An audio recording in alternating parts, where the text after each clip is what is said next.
Buenos días, señores presentes. Gracias por asistir a este evento. Vamos a empezar con la presentación de las mejores prácticas en la contratación de bienes y servicios en el sector de hidrocarburos.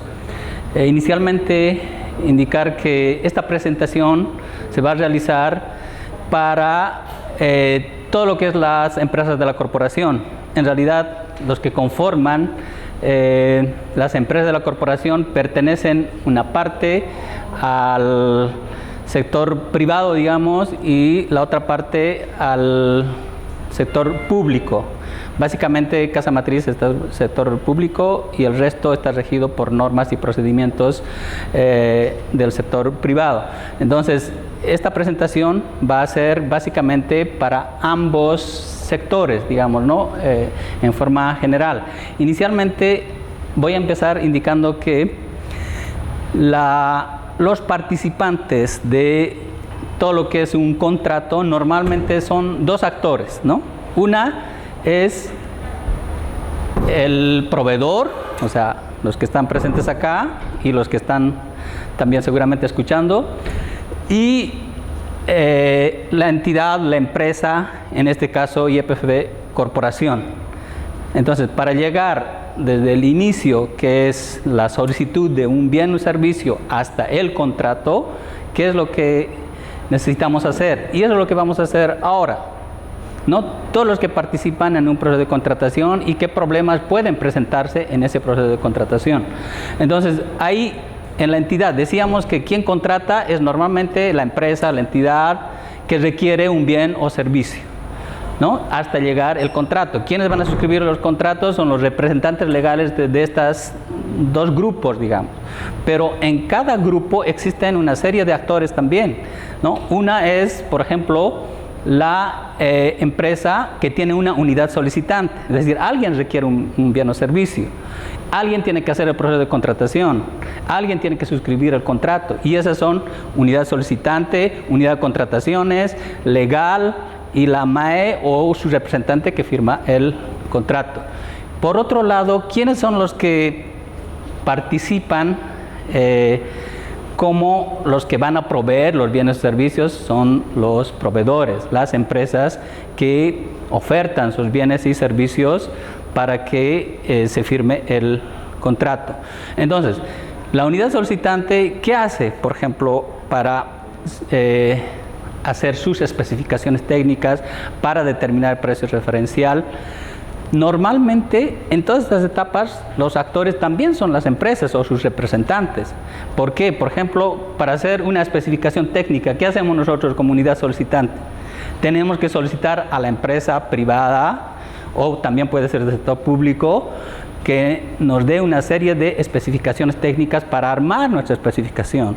Y en algunos casos pedimos, por ejemplo, una cotización, que es para determinar el precio referencial. Entonces, ahí es donde ustedes, como proveedores, tienen que dar la información correcta y los precios razonables, obviamente, que tengan de acuerdo con su estructura de costos.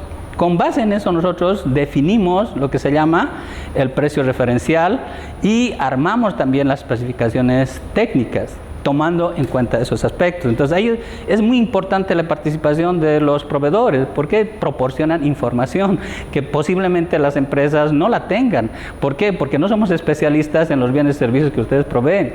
Entonces, necesitamos el apoyo de ustedes, pese a que nosotros podemos obtener información de otros medios, pero la más importante es la que proveen ustedes. Entonces, en esa etapa de hacer el precio de referencia, ni siquiera estamos entrando al proceso de contratación, sino estamos en la parte de definir las especificaciones técnicas o términos de referencia y el precio referencial para poder poner eso al pliego de condiciones o al documento base de contratación.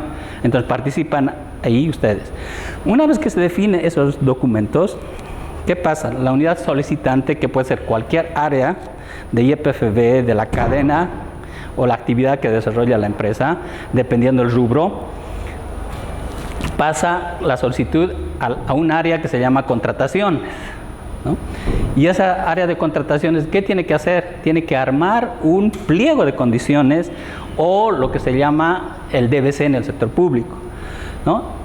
Entonces, ¿qué es ese pliego de condiciones? Básicamente son las condiciones técnicas, legales y administrativas para realizar la licitación pública, ¿no? Ahí están cómo debe presentar, cómo se va a evaluar, qué método de selección se va a utilizar, si el precio referencial es visible o no. O sea, todos esos aspectos están en un pliego de condiciones. Entonces, armamos como unidades o gerencias de contrataciones ese pliego de condiciones. Entonces, muy importante es leer ese documento para los proveedores. ¿Por qué? Porque con base en eso se va a hacer la evaluación. Cuando los proveedores presenten sus documentos, nosotros ¿qué vamos a hacer? Vamos a evaluar los documentos presentados por ustedes versus lo que fue la condición establecida en el pliego. Si algún documento no cumple o no coincide, es inconsistente, también están establecidas cuáles son, por ejemplo, de carácter subsanable y cuáles no. Normalmente no son subsanables, ¿no? Los aspectos esenciales. Entonces, tienen que tomar en cuenta eso, leer, es importante leer bien el pliego de condiciones. Ahí está toda la información, porque puede ser variable de un proceso de contratación a otra, ¿no? De un bien, de un servicio, de una consultoría, en caso de obras, es variable. Por tanto, es necesario leer de inicio hasta el final el pliego de condiciones o el DBC que llamamos nosotros. Entonces, la recomendación ahí es que detenidamente lean ustedes ese pliego de condiciones y con base en eso preparen su oferta.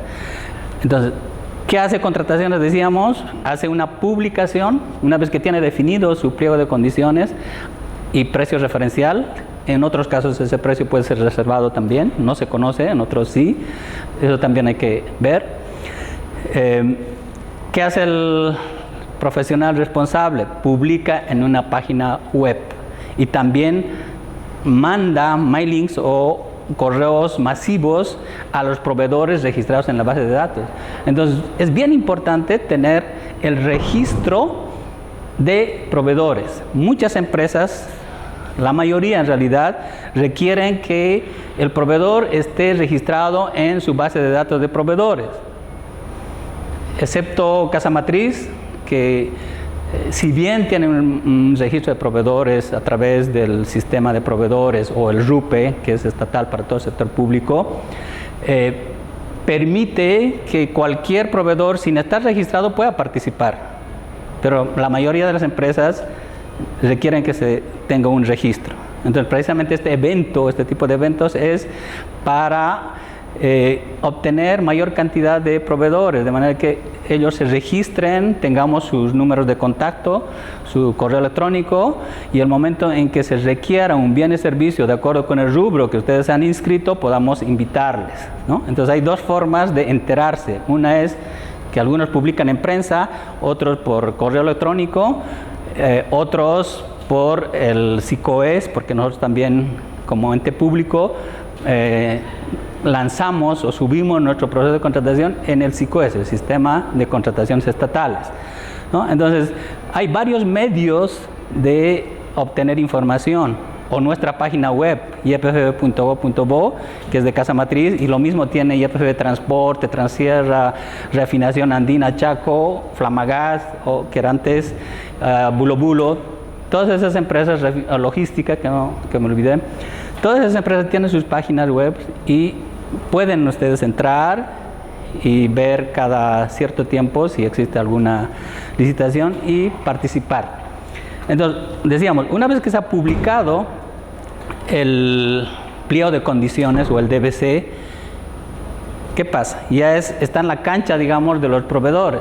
Entonces, ahí es precisamente los proveedores donde tienen que leer el DBC que decía al inicio, luego preparar su oferta con el tiempo necesario. Normalmente damos de 4 a 10 días, en caso de contrataciones nacionales, de plazo para que presenten sus propuestas. Internacionales puede ser más de 15 días hábiles, ¿no? Entonces, es mejor que ustedes desde el primer día elaboren sus especificaciones, o su propuesta, perdón, y puedan presentarla lo antes posible.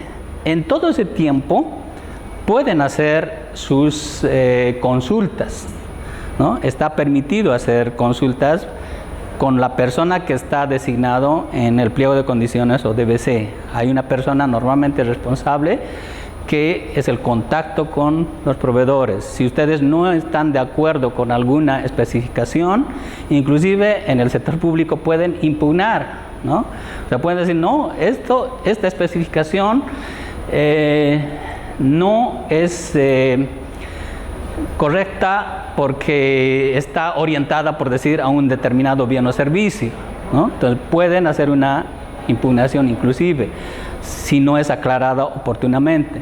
Entonces, por eso es bien importante que ustedes lean las especificaciones técnicas y preparen, y si tienen consultas, la hagan conocer en forma oportuna, porque las enmiendas o cambios que se requieren hacer solo se pueden hacer 3 días antes de la apertura, ¿no? O ampliación de plazo, es decir, si algún proveedor por alguna razón piensa que el plazo es muy corto, puede pedir ampliación de plazo de apertura de sobres. También hay esa posibilidad, pero eso hay que hacerlo, hay plazos para cada una de esas etapas. Una vez vencido, aunque reclamen o desee el proveedor, no se puede hacer la ampliación o la modificación que se pueda sugerir. Después de eso, presentan las propuestas, ya viene la apertura, que en muchos casos la presentación de propuestas también es vía digital, vía física, lo mismo la apertura, como lo vamos a hacer en la feria en mayo, igual va a ser digital o va a ser presencial, ¿no? Entonces, ese acto está llevado a cabo por un comité o comisión de calificación. Ese comité es el que compara lo que decía al inicio, lo que se dijo en el pliego de condiciones como especificaciones versus lo que los ofertantes presentaron inicialmente. También se hace la verificación de los documentos administrativos, verificación de su propuesta económica, y con base en eso se define qué empresa es la mejor calificada, evaluada en términos de precio y en términos de calidad y de cumplimiento de condiciones técnicas, ¿no? Hasta ahí emite el comité su informe, y una vez que emita su informe, está habilitada para adjudicarse o declarar desierto un proceso de contratación. Obviamente eso es posible, puede declararse desierto o adjudicarse. ¿Por qué? Por muchas razones. Puede no haber ofertantes, o puede que ninguna empresa cumpla con las condiciones técnicas, administrativas, económicas y declarar desierto. Todos esos actos son comunicados vía correo electrónico a todos los proveedores que se han presentado y a público en general, porque es de conocimiento público los resultados del proceso de contratación, ¿no? Luego, ¿qué etapa viene después de la evaluación? Viene la etapa de solicitud de documentos originales para la formalización de contrato, porque en la etapa, digamos, de presentación de propuestas, normalmente pedimos documentos en fotocopia y en muchos casos no pedimos nada. Por eso es bien simple presentarse a una propuesta. Básicamente pedimos que su nombre y su NID en muchos casos, y obviamente la oferta técnica, ¿no? Entre documentos legales y administrativos. ¿Dónde es que pedimos ya los originales? Es antes de la formalización del contrato, o en muchas otras empresas también piden antes ya esa verificación de documentación original. Eso también es posible, pero a veces es muy cambiante porque el documento se actualiza cada cierto tiempo, ¿no? O puede vencer un registro en Fundaempresa, entonces necesita actualizar. Entonces, el momento antes de firma de contrato, los documentos tienen que estar totalmente actualizados, vigentes en realidad, ¿no? Entonces, eso tomen en cuenta como proveedores, porque si en su propuesta dijeron que tenían algún documento, ya sean fotocopias, escaneado, lo que fuera, tienen que demostrar en la parte de solicitud de documentos y presentación de documentos originales o legalizados que tienen el mismo valor, ¿no? Entonces, si no tienen el documento, es mejor que ni se presenten a la convocatoria, porque igual van a ser descalificados en esta otra etapa de revisión de documentación para formalización de contrato, ¿no? Es ya solamente a la empresa adjudicada, no todos tienen que presentar. La empresa adjudicada tiene que presentar una serie de documentos que también estaban escritos y pedidos en el pliego de condiciones, ¿no? Nada que no se haya dicho en el pliego de condiciones puede ser solicitado en la formalización. Entonces, bien importante la participación de ustedes ahí, que tengan la información, la documentación en orden, de manera que no se demore en la elaboración del contrato, porque también damos plazo para eso, que son normalmente 4 días para empresas nacionales, hasta máximo de 10 días, y que también pueden pedir ampliación, porque muchas empresas nos reclaman y nos dicen: pero yo tenía ese documento, solo que estaba en trámite. Pero si tenía, entonces lo que tienen que hacer no es de oficio la ampliación, porque nosotros no lo sabemos que requieren más tiempo. Entonces tienen que solicitar ampliación faltando un día por lo menos para el vencimiento del plazo original. Eso es bien importante. Entonces una vez que hayan completado sus documentos, se hace una revisión administrativa, legal. Finalmente, con eso se llega a suscribir el contrato, ¿no? En todas estas etapas existen una serie de aspectos que deben tomar en cuenta, que es lo que vamos a ver precisamente ahora, ¿no? Entonces, por favor, quisiera que vuelvas al inicio. Y, por ejemplo, en la parte de presentación de propuestas, hemos hecho un resumen de qué aspectos hemos observado en todo este tiempo de la experiencia de contrataciones que hemos trabajado. Por ejemplo, es que se entrega una oferta fuera de plazo. Normalmente las ofertas dicen a las 10 de la mañana en punto, y hay un reloj en la pared, inclusive cuando son en físico. Y si es digital, obviamente el sistema lo controla. Entonces no va a dejar cargar un proceso de contratación si no está dentro del plazo, ¿no? Lo mismo pasa en físico. En ventanilla tiene que estar 10 en punto. 10:01, no, ya no se acepta. Entonces, recomendamos ahí que los plazos, horarios, lugar y forma establecidos en el base de contratación o pliego de condiciones deben ser de cumplimiento obligatorio. Para esta feria, lo mismo. ¿Dónde va a ser el lugar de apertura de sobres? Va a ser en este ambiente. Y en el pliego de condiciones va a estar especificado exactamente la hora, el lugar, la dirección de este ambiente, ¿no? Entonces ahí es donde tienen que aperturar. Otro aspecto que puede ser observado en presentación de propuestas es el tema de lo que ya hablé, es que las propuestas no son presentadas conforme lo establece el DBC o pliego de condiciones. Por ejemplo, que debe ser en sobre cerrado, o que no se encuentran foliadas, rubricadas y claramente identificadas, entre otros. Eso pasa en las ofertas físicas, ¿no? O sea, a veces el sobre está abierto, no está foliado, no tiene sus rúbricas, y ahí igual recomendamos que presenten tomando en cuenta esos aspectos.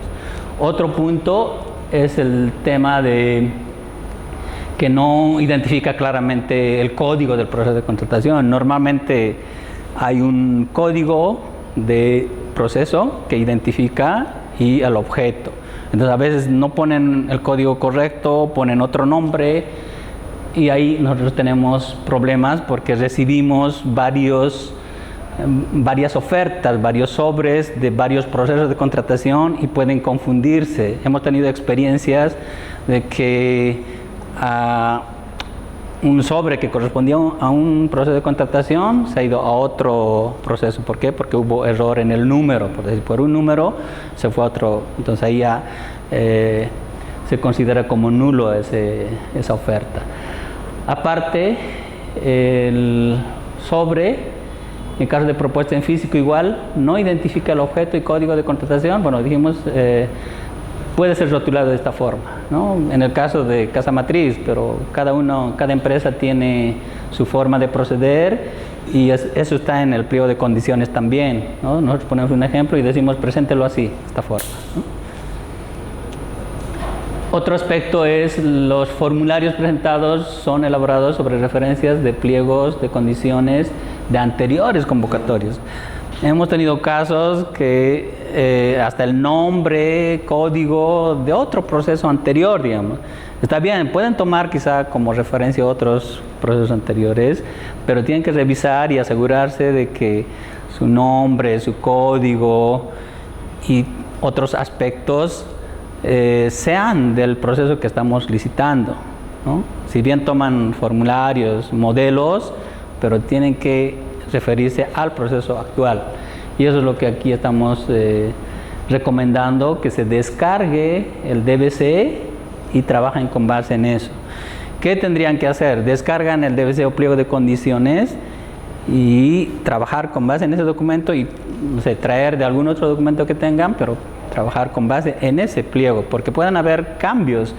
Inclusive los DBCs pueden tener ajustes, ¿no? Si bien son modelos, pueden tener ajustes y la última versión es la que está publicada en la página web. Si eso no es igual al que están presentando sus propuestas, pueden tener problemas de descalificación. Otro aspecto es, por ejemplo, que no asiste a las inspecciones o visitas técnicas programadas, ¿no? Hay casos en que nosotros pedimos que haya una inspección previa y deben asistir para elaborar su propuesta. Hay casos en que son obligatorios asistir a estas reuniones. Hay otros casos que es opcional, ¿no? Entonces lean igual en las especificaciones del pliego de condiciones si estas visitas son de carácter obligatorio o es opcional. Si es obligatorio, necesariamente tienen que ir. Si es opcional, bueno, eso ya dependerá de cada empresa. Entonces, en ese sentido también va la recomendación que anotamos acá. Otro aspecto es las propuestas no consideran las enmiendas o ajustes realizados sobre los DBC o pliego de condiciones. Eso también mencioné antes, que el DBC o pliego de condiciones es el documento con base en el cual ustedes presentan sus ofertas. Entonces, si ustedes no han considerado una adenda o una enmienda a ese pliego, si hubiera, entonces estarían presentando una oferta con base en el pliego inicial, pero en el medio han habido cambios. Esos cambios no estarían reflejando su oferta. Por eso es importante que consideren todas las adendas, porque incluso pueden haber más de una adenda, ¿no? O sea, desde que se publica el DBC, como hay información que dan los proveedores en reuniones de aclaración u otros, o incluso de oficio, las empresas pueden hacer sus enmiendas o modificaciones a su especificación técnica. Entonces, es bien importante leer las adendas, las enmiendas y presentar con base en eso sus ofertas. Otro aspecto es el tema de que la propuesta original, la documentación presentada en la propuesta difiere de la documentación original presentada para la formalización. También creo lo mencioné antes, ¿no? Lo que se presentó en la oferta, que en algunos casos serán fotocopias, tiene que ser exactamente igual a lo que presenten para formalizar, solo que en originales, esta vez, ¿no? Porque es para la formalización o para firma de contrato.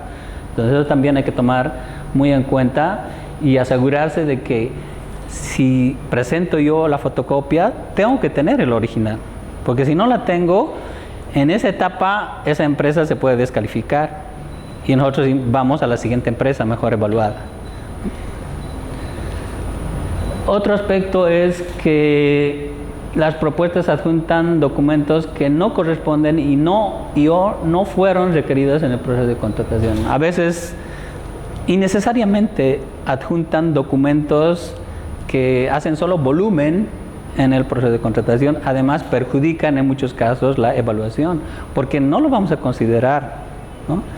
O sea, lo que pedimos, eso es lo que tienen que presentar. Si pedimos, por ejemplo, una ficha técnica, presenta ficha técnica.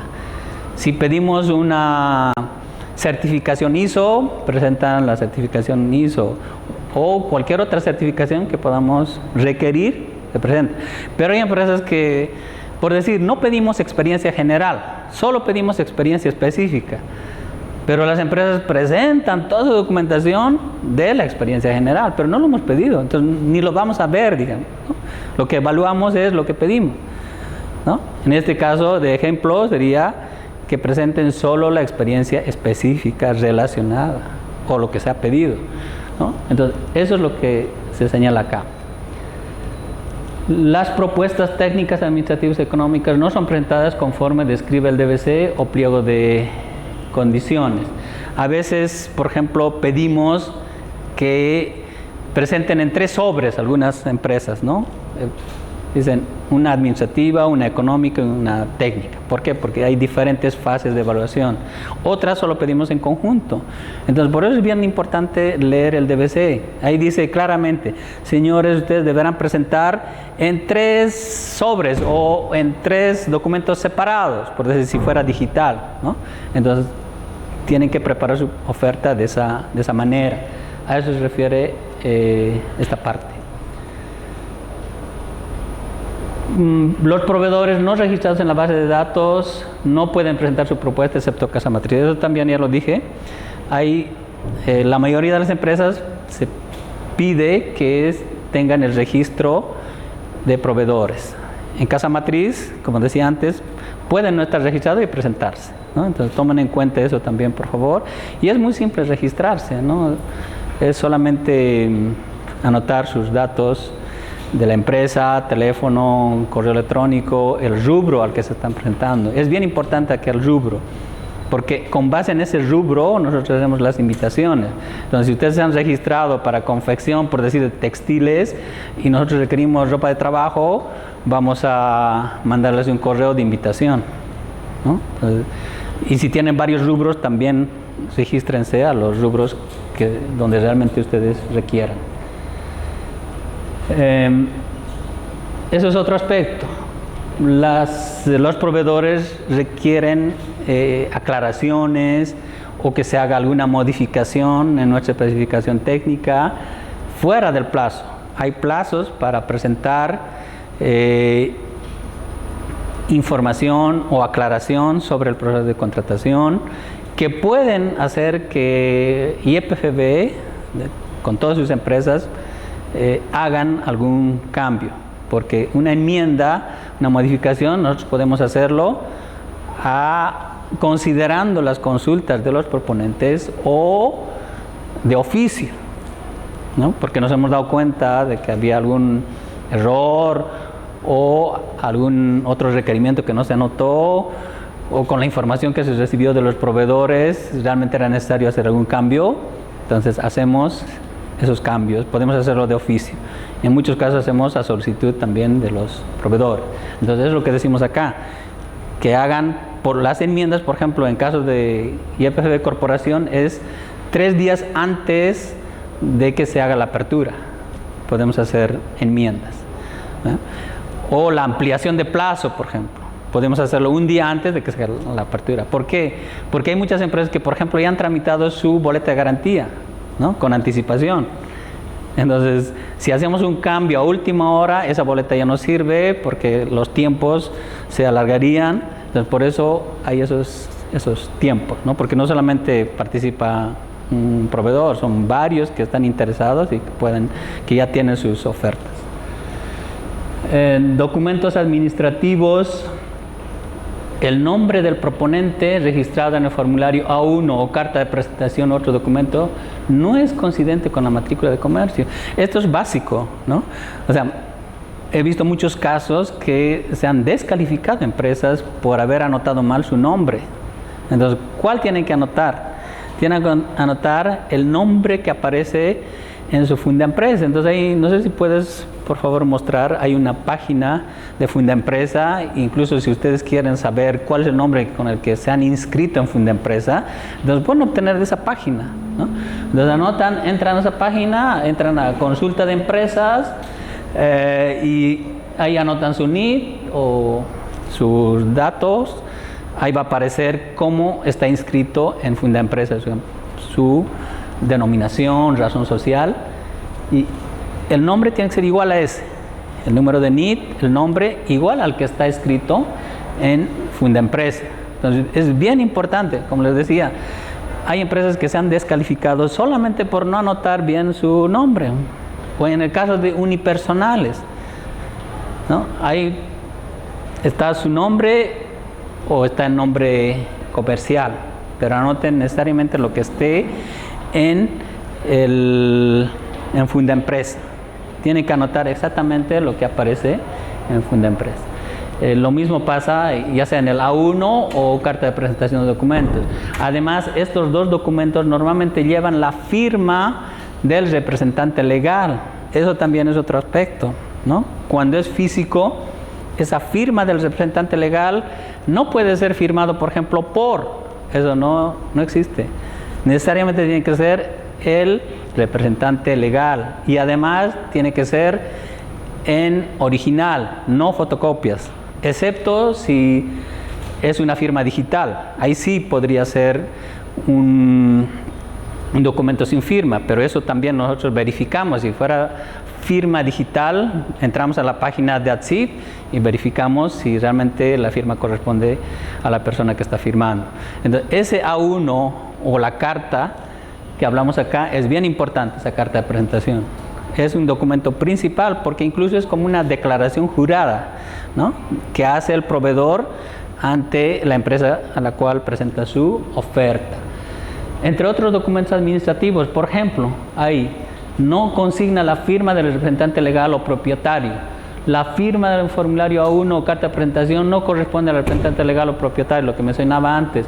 Modifican la estructura del formulario A1, es decir, hay una serie de incisos, como les decía, es una declaración jurada que figuran en ese documento A1 y en muchos casos eliminan algunos incisos de ese documento. Por tanto, ya falta una declaración, digamos, una condición que nosotros hemos establecido. Se refiere a eso. Por ejemplo, los proponentes no adjuntan la fotocopia de cédulas de identidad o de los socios cuando se requiera, obviamente, ¿no? Cuando nosotros requerimos ese tipo de documentos, no adjuntan, es un problema. O en caso, por ejemplo, del sector público, lo de Pro Bolivia, Promueve Bolivia, es una certificación que hace para tener una preferencia en cuanto a la evaluación económica, ¿no? Entonces ustedes tienen que declarar si es una microempresa, pequeña empresa y tienen la certificación de estas entidades, declaran inicialmente que son pequeña empresa y gozan de los descuentos, digamos, con relación al precio ofertado. Es decir, si una oferta 100, pero tiene este margen de preferencia, por decir, de 15%, entonces está compitiendo como con un precio de 85, ¿no? O sea, si bien el precio ofertado es 100, pero para comparar con otros ofertantes que no tienen el precio margen de preferencia, se considera como si su precio fuera 85. Entonces comparamos 85 versus uno que ha ofertado 95, ganaría este que tiene 85, ¿no? Por más de que su precio real sea 100, ¿no? Entonces, en esos casos pedimos el documento original, ya en la formalización de contrato, el certificado de estas entidades. Y bueno, las recomendaciones también van en ese sentido, que cuando se pida se adjunten esos documentos. Aparte, bueno, este sí es solamente aplicable a casa matriz porque hay una ley, la ley de pensiones, que establece que ninguno que tenga deudas con pensiones, por concepto de pensiones, puede presentarse a un proceso de contratación. Entonces, por eso es que pedimos la certificación de las AFPs, o sea, de los aportes realizados a las AFPs. Entonces, a veces el proponente solo presenta una AFP. Es decir, como hay una futuro previsión, necesariamente tienen que presentar de las dos. Aunque no estén registradas o no tengan personal registrado en una de ellas, igual pueden obtener certificados sin dependientes o no registrado. Y en el caso de empresa unipersonal sin dependientes, además tienen que presentar el FIUD. El FIUD es un formulario que emite las AFPs, que emiten las AFPs, puede ser futuro o previsión. Entonces, eso también pide el DBC que se presente en el caso de casa matriz. Los certificados de no adeudo presentados no están vigentes o no son del mes anterior de acuerdo a lo solicitado en el DBC o pliego de condiciones. Esto es la vigencia, ¿no? O sea, normalmente un aporte tiene un plazo para pagar de 30 días, ¿no? Y tiene que estar vigente el pago de aportes y presentarlo. La presentación de certificados de no adeudo es realizada con el número de la cédula de identidad del propietario del representante y no con el NID.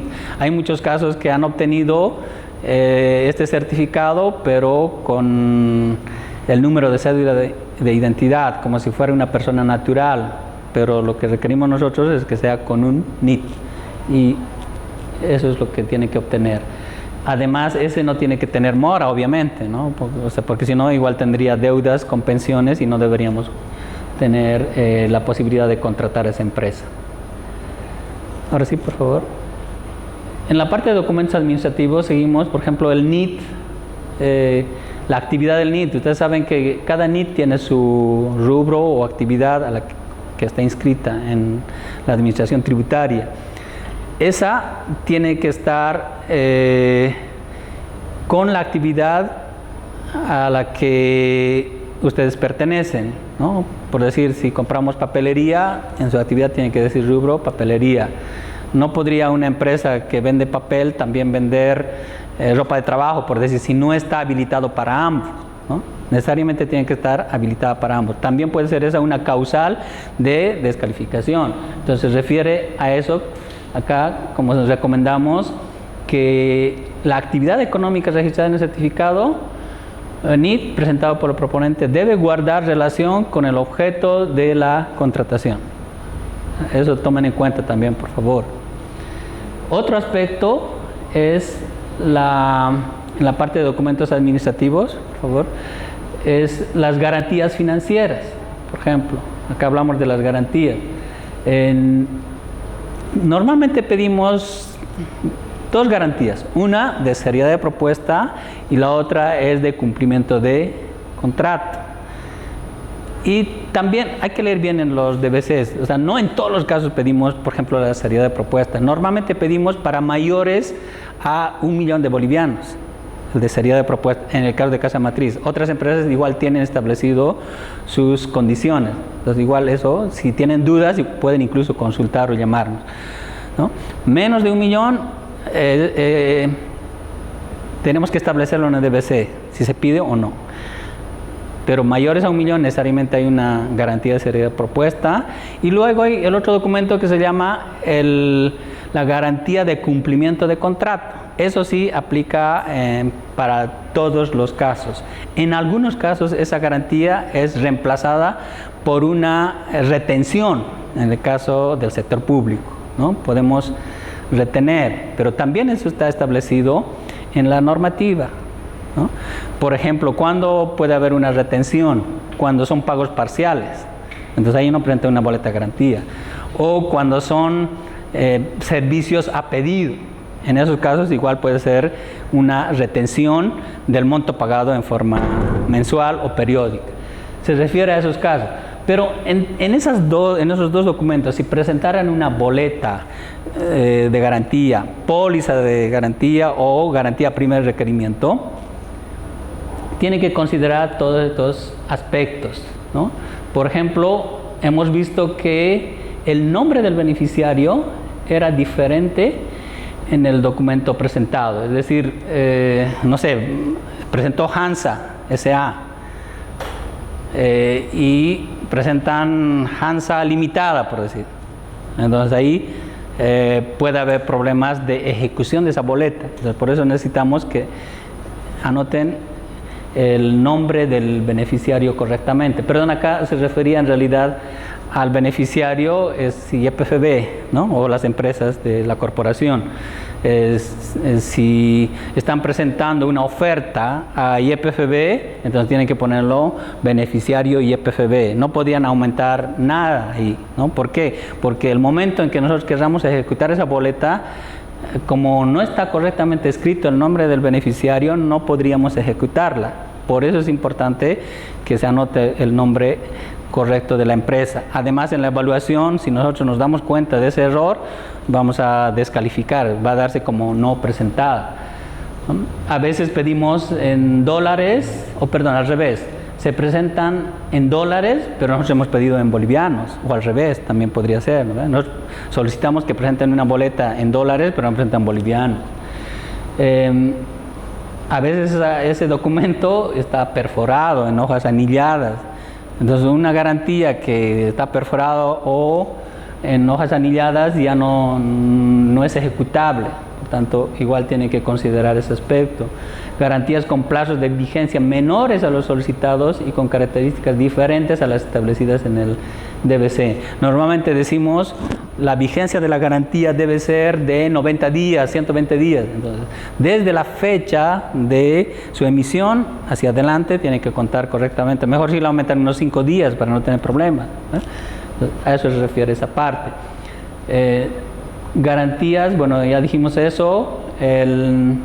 Igual hay problemas a veces en el nombre, objeto, monto, código del proceso, porque pedimos, ¿no? Nombre, monto, código del proceso. No debería haber diferencias. Revisen antes de recoger del banco si los datos coinciden y nos presentan. Entonces aquí precisamente recomendamos eso. Ahora, lo relacionado a la parte económica es esto. El proponente altera el formato del formulario establecido en el DBC o pliego de condiciones. Aumentan una columna o le quitan una columna, eso no debe hacerse, sino presentar tal cual nosotros hemos pedido, hemos solicitado, y si tienen dudas, como les digo, tienen que comunicarse con el analista o profesional responsable. En la propuesta adicionan otras condiciones, ¿no? En la económica, dicen, no, si pasa esto, vamos a incrementar un 10%, ¿no? O sea, ese tipo de cosas no está admitido. O sea, si ustedes quieren hacer alguna modificación, tiene que hacerse antes de que se apruebe ese DBC, ¿no? Después de que esté aprobado, ya no podemos hacer más cambios porque todo el mundo ya lo conoce, además ya está preparando su oferta bajo esas condiciones. Antes sí podríamos hacer alguna modificación. A veces el monto literal no coincide con el numeral. Ponemos 10.000 y ahí abajo está 100.000 en números y letras diferentes. Cantidades y unidades de medidas requeridas. Pedimos galón y anotan, por decir, barriles. O metros cuadrados, metros cúbicos, ¿no? Ni siquiera equivalente, porque eso nos confunde también, ¿no? O sea, podría uno decir 1 litro es igual que 1000 mililitros, pero no, lo que hemos pedido, eso es lo que se tiene que presentar. No describen la totalidad de los ítems en la propuesta técnica y económica. A veces nosotros pedimos que la adjudicación sea por ítems, lotes, volumen, tramo. Tiene que especificarse o presentar la oferta para todos esos conceptos. Y precisamente la recomendación es esa. Si hay una variación, por ejemplo, en el precio, esto se refiere a que, digamos, hay varios ítems y en la revisión aritmética de multiplicar cantidad y precio unitario hay variaciones, es aceptable esa variación hasta un 2%, pero considerando el total. Es decir, la oferta presentada por el proponente, por decir, es 1000 y nosotros en la revisión concluíamos que es 1019. Como esto es menor al 2%, entonces esa oferta es válida, pero con el precio ajustado, que sería 1019. A eso se refiere esa parte. Cuando existen errores aritméticos, la ajustamos al valor real, y si esa diferencia no es mayor al 2%, avanza la propuesta. Si fuera mayor al 2%, esa oferta es descalificada, es causal de descalificación. Entonces, por favor, tomen en cuenta esa parte también de la propuesta económica. Documentos o aspectos de la propuesta técnica. Ahora vamos a la parte técnica. A veces, por ejemplo, en la oferta técnica presentan con una validez inferior a la requerida. Nosotros decimos que tu oferta tienes que mantener por 120 días, pero el proveedor presenta con 90 días, 100 días, que es inferior. Esa también es una causal de descalificación. Entonces aquí hay que presentar con los días requeridos o un poquito más, ¿no? Con un margen de 5 o 10 días mayor al requerido. Otros aspectos de la propuesta técnica, por ejemplo, experiencia de la empresa o de su personal declarada sin contar con originales. Es decir, normalmente para respaldar la experiencia, ¿qué pedimos? Pedimos certificado de trabajo. O en muchos casos pedimos de consultores, si han trabajado como consultores, su contrato y su informe de conformidad de recepción. O sea, documento que pueda demostrar que realmente hizo el bien o servicio. Porque nosotros queremos garantizar que las personas que van a prestar el servicio o que van a trabajar con nosotros van a ser personas que tengan experiencia. ¿Y cómo la comprobamos? A través de su certificado de trabajo o contratos que demuestren que ha realizado ese trabajo. Entonces, a eso se refiere esa parte de que a veces presentan las fotocopias, pero no tienen el original para demostrarlo. Entonces, si bien va a pasar en la primera parte, pero ya al final, cuando verifiquemos sus documentos, se va a descalificar esa empresa. Entonces, si no tiene originales, es mejor que no presente su propuesta. O se obtenga una fotocopia legalizada en reemplazo de un original, por ejemplo. En caso de obras, la información de la propuesta económica no es consistente con la planilla de análisis de precios unitarios. Asimismo, los precios unitarios elementales son diferentes a los considerados en el formulario de análisis de precios. ¿Qué significa eso? Son como 3 documentos, ¿no? Uno son precios elementales, en caso de obras. ¿Qué son los precios elementales? Son como precios unitarios de todos los bienes o servicios que se van a utilizar para hacer esa obra. Esos son los precios elementales. Entonces, ahí está descrito cuánto va a costar la hora de un obrero, cuánto va a costar la hora de un trabajador, de un tractor, por decir, o de una motoniveladora, de una topadora, cuánto cuesta una bolsa de cemento. Esos son los precios elementales, ¿no? De maquinaria, de materiales. Hay un listado, hay un formulario para eso, ¿no? Luego, ¿qué viene? Viene lo que se llama el formulario de análisis de precios unitarios.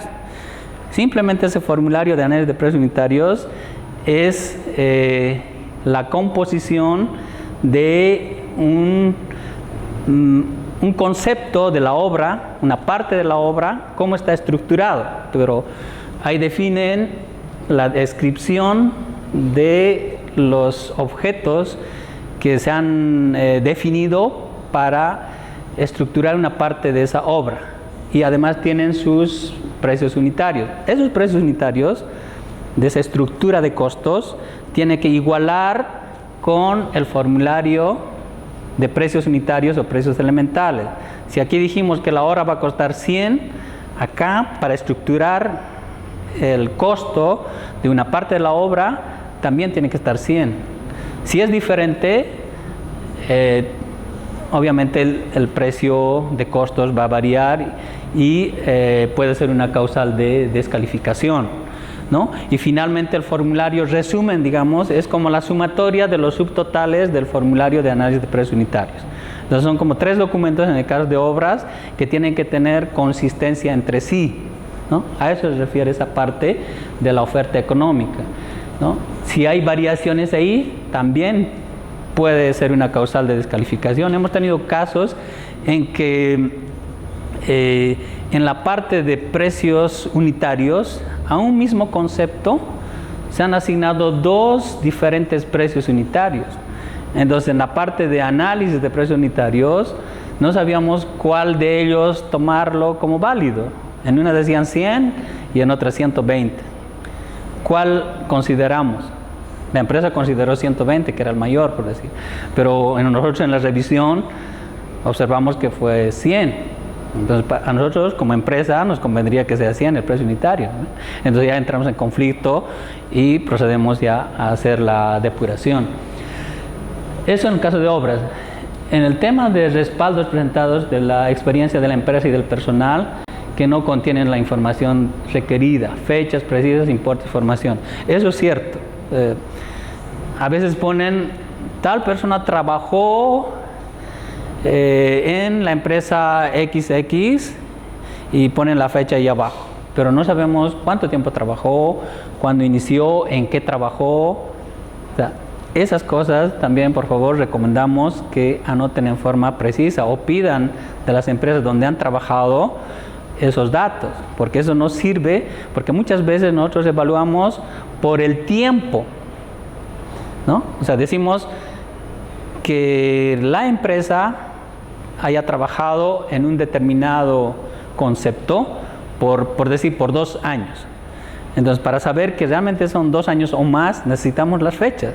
Si no nos dicen eso, igual, es como que no hubiera presentado, ¿no? Porque no hay forma de comprobar que tenga una experiencia de 2 años. Lo mismo pasa en el personal, ¿no? Si la persona no ha anotado las fechas, no podríamos saber la cantidad de años.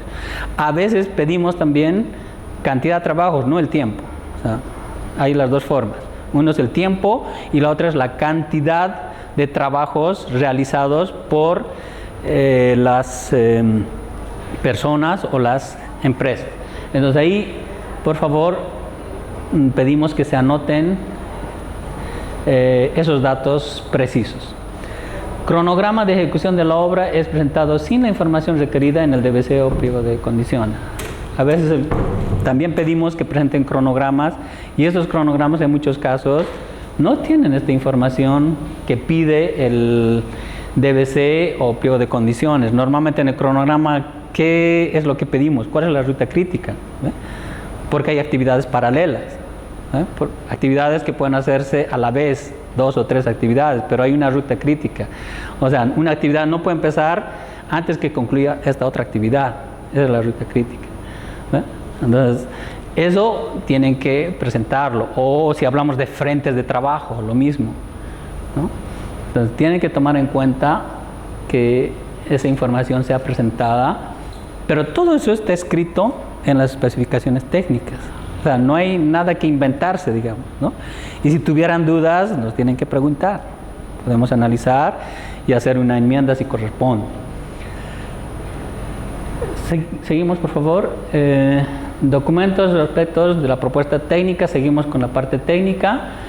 Aquí solo hablamos de la parte de modalidad de precio evaluado más bajo.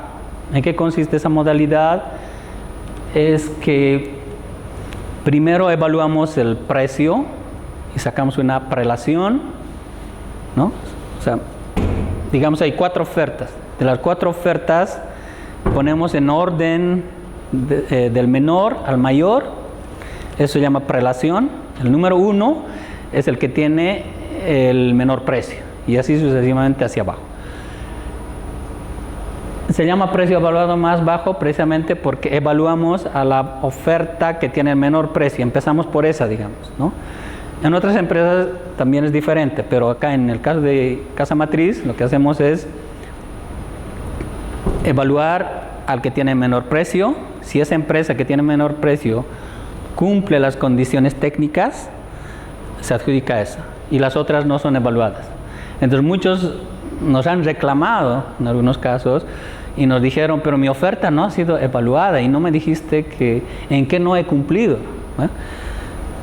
Podría tener razón, pero la respuesta es que esas ofertas no han sido evaluadas, simplemente porque su precio era mayor al de otra empresa, por decir, ¿no? Habían otras ofertas mejores, ¿no? No es que su oferta haya sido mal elaborada o mal presentada, sino que no se consideró ¿Por qué? Porque a la primera se adjudicó. Pero también puede haber el caso que primera no cumple y vas al siguiente, al segundo. Evalúas esta, no cumple al tercero y el cuarto se puede adjudicar. Siempre que el precio esté dentro del precio referencial.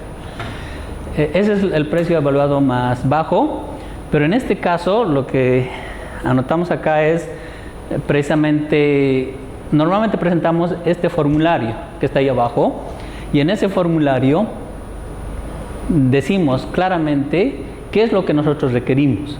Entonces, ¿qué tiene que hacer el ofertante? En esa segunda columna tiene que escribir su oferta. En realidad no es copiar lo que nosotros pedimos. En algunos casos puedes copiar, pero normalmente tiene que proponer algo, decir algo. Por ejemplo, nosotros pedimos procedencia, tiene que poner, es de USA, Europa, no sé, ahí. O pedimos que ponga modelo, ¿no? A eso se refiere. Muchas veces no ofertan, o sea, simplemente copian y nosotros no sabemos si esa es su oferta, ¿no? En muchos casos, por ejemplo, escribimos y decimos el color deberá ser amarillo, por decir. Y la empresa escribe el color deberá ser amarillo. ¿Qué significa eso? O sea, deberá, o sea, ya no es una propuesta. Ustedes tendrían que decir el producto que voy a presentar va a ser de color amarillo, así concretamente, ¿no? Entonces, a eso se refiere cuando decimos que ahí pareciera que no oferta el proponente en esta columna. Y las otras columnas son reservadas para YPFB, para anotar si su oferta cumple o no la condición.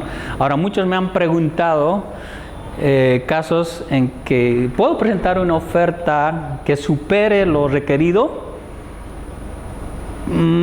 Sí y no, o sea, hay las dos respuestas, ¿no? Normalmente cuando requerimos más del mínimo, decimos o superior. Por decir, no sé, hablando de una computadora, nosotros pedimos que tengan 2 puertos USB y ponemos o superior, ¿no? Entonces, ¿cómo sería la oferta? Uno podría ofertar, sí, mi equipo tiene 2 puertos USB. U otras pueden decir, tiene 4 puertos. Como nosotros dijimos que era superior, entonces eso es válido. Pero si no hubiéramos hecho superior, debían presentar solamente con 2. Pero no podrían escribir al lado y decir, mi equipo, oferto un equipo que tiene 2 puertos o superior. ¿Qué entenderíamos de eso? O sea, nos puede presentar uno con 2, con 3, con 4, con 5. ¿Okay? Entonces, tienen que decir claramente, si nosotros decimos o superior, ustedes tienen que poner, tiene 5 puertos. ¿Listo? O lo mismo de las dimensiones, ¿no? Si hablamos del monitor, por ejemplo. Entonces, esas cosas hay que considerar y expresar claramente su oferta. Seguimos. Las ofertas están sujetas a condicionamientos de determinados factores. Si quieren poner alguna condición, eso lo tienen que hacer antes de la publicación, o sea, aclarar la duda, ¿no? Cuando ya están presentando su propuesta, no pueden poner condiciones, o sea, no pueden decir, no, yo solo voy a presentar, hablando de la computadora, de un puerto, puedo decir, pero nosotros pedimos 2, pues no me pongas condiciones, tampoco opciones, o sea, no podrían decirme, yo oferto uno que tiene 5 puertos y otro que tenga 2 puertos. Finalmente, el momento en que me entregue, yo no sabría cuál de ellos recibir, ¿verdad? Por eso es importante no poner opciones, si nosotros no lo pedimos. En muchos casos podemos pedir también opciones. Si pedimos opciones, entonces ahí sí, pero en la mayoría de los casos normalmente no pedimos que presenten opciones. Y es una causal de descalificación presentar igual opciones. Entonces, esos son estos condicionamientos al que se refiere este punto. Otro punto es que las fichas técnicas requeridas no contienen la información solicitada. Requerimos ficha técnica de un computador o de una de una laptop, la empresa adjunta la ficha técnica, pero lo que requerimos no aparece en la ficha técnica, ¿no? Entonces, como que solo se adjunta por adjuntar esa ficha técnica. Una ficha técnica precisamente se solicita para comprobar que ese equipo cumple las condiciones que nosotros requerimos. Entonces, bien importante es adjuntar una ficha técnica que contenga lo que nosotros hemos requerido. Otro aspecto es que el plazo de entrega del bien o servicio es mayor al requerido. Nosotros decimos 90 días de entrega, pero nos proponen con 91 días. Entonces ahí no cumple, ¿eh?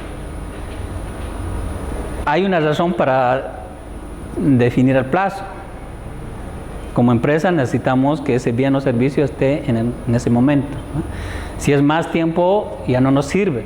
Por eso es importante que sea antes o máximo al tiempo que nosotros hemos requerido en el tiempo de validez, la entrega del bien o servicio.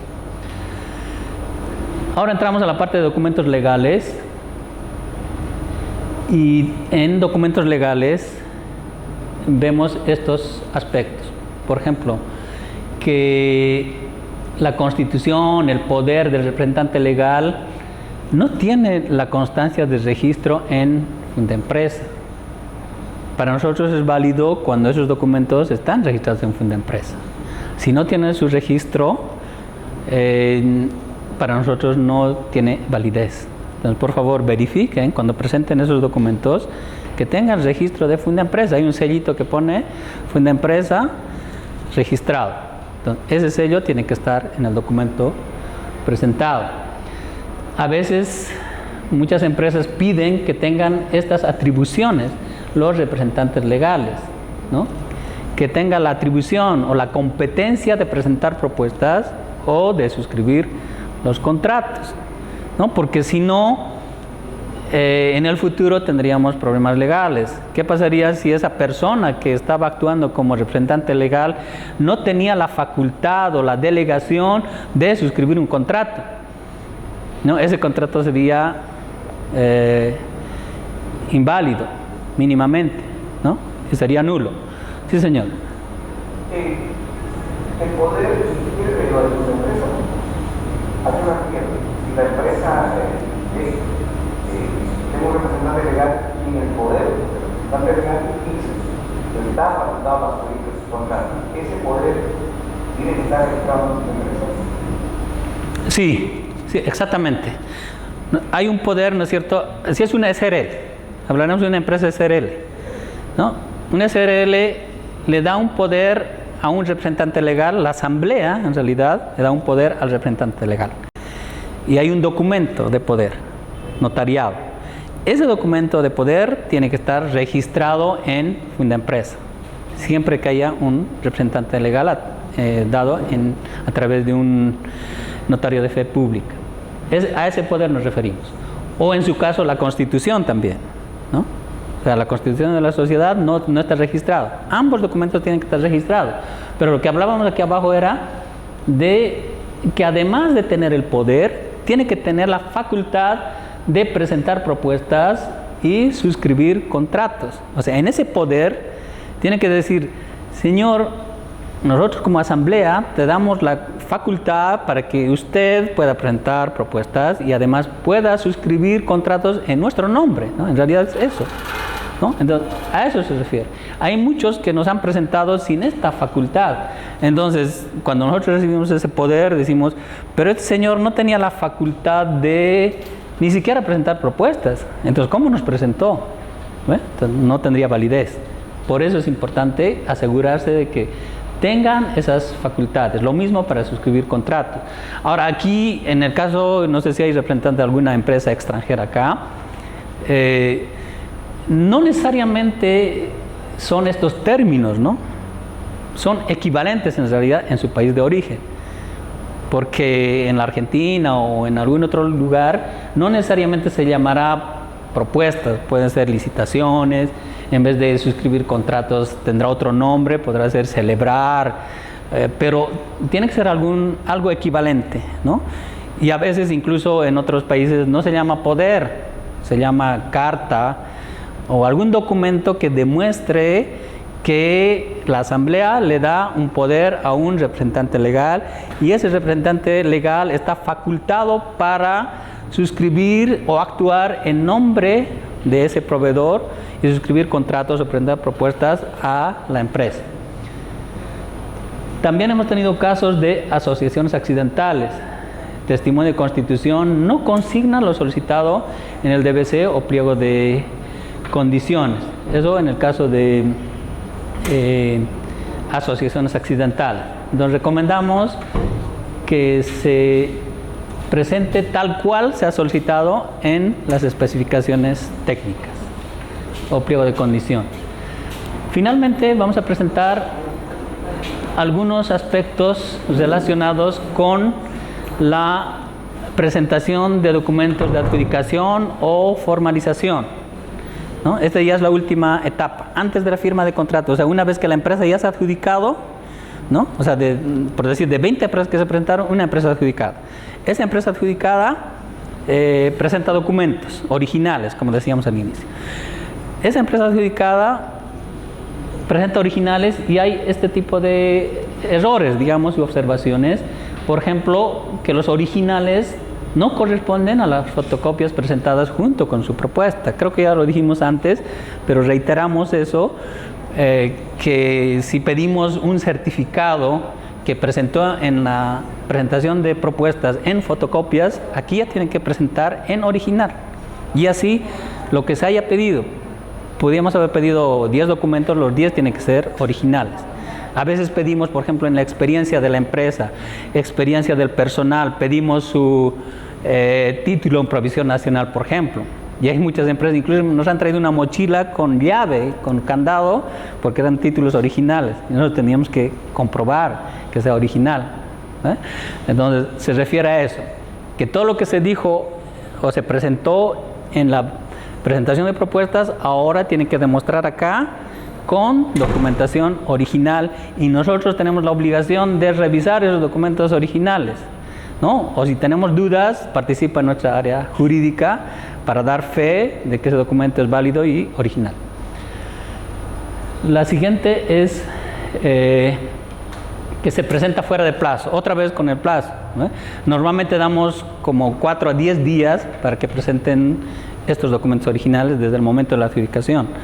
Entonces, en ese tiempo, la empresa tiene que presentar estos documentos. Si no tiene todos los documentos en orden, puede eventualmente pedir ampliación, pero para eso tiene que justificar caso fortuito o fuerza mayor. Justifica y se puede ampliar, obviamente en coordinación con la unidad solicitante que requiere el bien o servicio. A veces, como todo está planificado con cronograma, a veces no hay posibilidad de ampliar, porque el bien o servicio se requiere en ese momento, ¿no? Entonces ahí el RPC, que es el responsable del proceso de contratación, tiene la potestad de autorizar o no la ampliación. Por más de que demuestre fuerza mayor o caso fortuito el proveedor, nosotros podemos decidir no ampliarla. Eso depende del RPC y depende de para cuándo necesitamos el bien o servicio. En caso de presentación de documentos de empresas extranjeras, los documentos presentados no cuentan con el apostillado o la cadena de legalizaciones según establece el DBC. Para que un documento extranjero sea válido en Bolivia, se requiere el apostillado a través de la Cancillería. Hay un convenio entre países que acuerdan que si el documento tiene el apostillado, tiene validez en cualquier país de los que conforman el convenio. O al contrario, si no es parte del convenio el país, tiene que hacer la legalización de ese documento en el consulado o embajada de Bolivia y también en la embajada de ese país en Bolivia, o sea, en ambos lados, digamos, el país de origen y país de destino. Si hablamos, por decir, de un título, tiene que estar legalizado en ambos lugares. A eso se refiere la parte de la cadena de legalizaciones, de acuerdo a lo que se solicita en el DBC. Normalmente eso en el DBC está escrito. Y dice, en el caso de empresas extranjeras, deberán presentar de esta forma, ¿no? Además de su poder, por ejemplo, en el caso de empresas extranjeras, tiene que estar protocolizado en una notaría de fe pública en Bolivia, el poder de esa empresa extranjera. Entonces, eso es más para empresas extranjeras, para que tomen en cuenta, y esos trámites demoran. Normalmente piden las empresas extranjeras ampliaciones de plazo para cumplir con la presentación de esos documentos en esas condiciones. En el caso de presentación de documentos de empresas extranjeras, la garantía no es confirmada por un banco nacional o corresponsal. A veces pasa eso, o sea, nos mandan una garantía, pero del banco de país de origen, pero no está confirmada con un banco nacional. Otro aspecto es eso. Bien, gracias. Entonces, al final quería escuchar si tienen algún comentario, observación, aclaración que requieran, y también como una muestra de dónde pueden presentar las ofertas. Podemos entrar a la página de YPFB. Bueno, esto era una muestra de lo que es el Fundempresa, pero en nuestra página ypfb.go.bo hay una pestaña donde pueden ustedes ver qué procesos de contratación están vigentes, hacer búsquedas, entran a la parte de contrataciones, procesos de contratación. Esto es solo para casa matriz, cada empresa tiene algo parecido a esto. Entonces acá podemos buscar en la parte de buscador, el rojito, ¿no? Entonces ahí uno anota, por decir, toner o papelería, y pone buscar, y ahí va a salir todo lo que está más abajo, pero papelería, a ver. Aquí va a salir todos los casos en que están, creo que hay que poner las vigentes, o bueno, esto es por distrito igual, pueden buscar por unidades, incluso los que se van a aperturar, ¿no? Aquí fecha de recepción, de qué fecha a qué fecha. No lo ponga, entonces, a ver, las fechas más bien, lo que ahorita está vigente, por ejemplo, a ver, recepción de propuestas, desde el 21 de abril, no, unos días antes, por favor, ya hasta hoy, por decir. Todo lo que estaba publicado de esa fecha hasta esta fecha, aquí va a mostrar, ¿no? No sé, algún problema quizá ahí de... Sí. Parece que hay algún problema de conexión, pero ahí es donde aparecen todas las ofertas vigentes desde una fecha a una determinada fecha. Buscar directamente. Por ejemplo, esa, ¿no? Entonces ahorita, del 1 de abril, bueno, salió solamente eso. Entonces ustedes pueden ver allá. Este es mantenimiento de gabinetes, Ciudad de La Paz y población. Entonces aquí está la fecha de presentación de ofertas. Precisamente hoy día a las 10, esto se está presentando en ese lugar, en la Ciudad de La Paz. Ahí está el responsable, y cuando se apertura a las 10:30 se va a aperturar, o sea, se reciben propuestas hasta las 10, pero se apertura hasta a las 10:30. Y ahí está el cronograma de cuándo, por ejemplo, se estima que se puede adjudicar. Esta es una forma.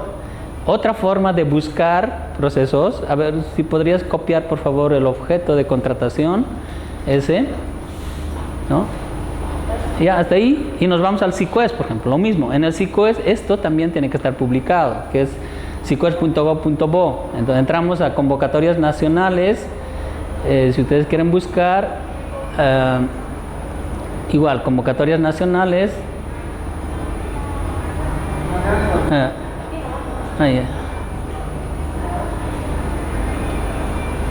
O encima el azulito, no, o ahí también igual, búsqueda ahí, contratación nacional.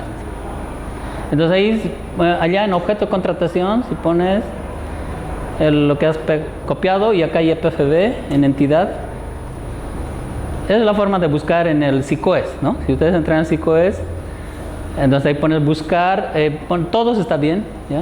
¿Sí? ¿Está bien todos? No, es que en ver allá, por favor, en esta, ahí, en todos, ¿no? Y ahora sí buscar. Y a ver, quizá, o si no, nada, va a sacar todo lo que es YPFB, digamos, ¿no? No, el objeto es, ahí está, por ejemplo, todo lo que es de mantenimiento ha sacado ahí, ¿no? Entonces supongo que está más abajo ese producto que estamos buscando. Entonces si ustedes entran, por ejemplo, estas ya están avanzadas, pero hay otras, por ejemplo, estas ya tienen informe de recepción, ya tienen su formulario de contrato, orden de compra, adjudicación. Pero bueno, esa es la forma de buscar, ¿no? La cosa es que ustedes entren a la página, pongan el objeto y pongan buscar. Y las fechas de presentación igual, pueden buscar ahí. Entonces, eso quería finalmente indicarles que si quieren ustedes presentarse a algo o quieren buscar algo, pueden buscar de las dos formas, o finalmente les va a llegar un correo invitándoles a que ustedes se presenten a un determinado proceso de contratación. Y lo mismo pasa con las otras empresas subsidiarias, solo que estas otras empresas, por ejemplo, no trabajan con el SICOES, ¿no? Entonces eso también tienen que tomar en cuenta. Ahora sí, por favor, si hubiera alguna consulta más, si no, la cerramos. Bueno, muchas gracias y terminamos con eso.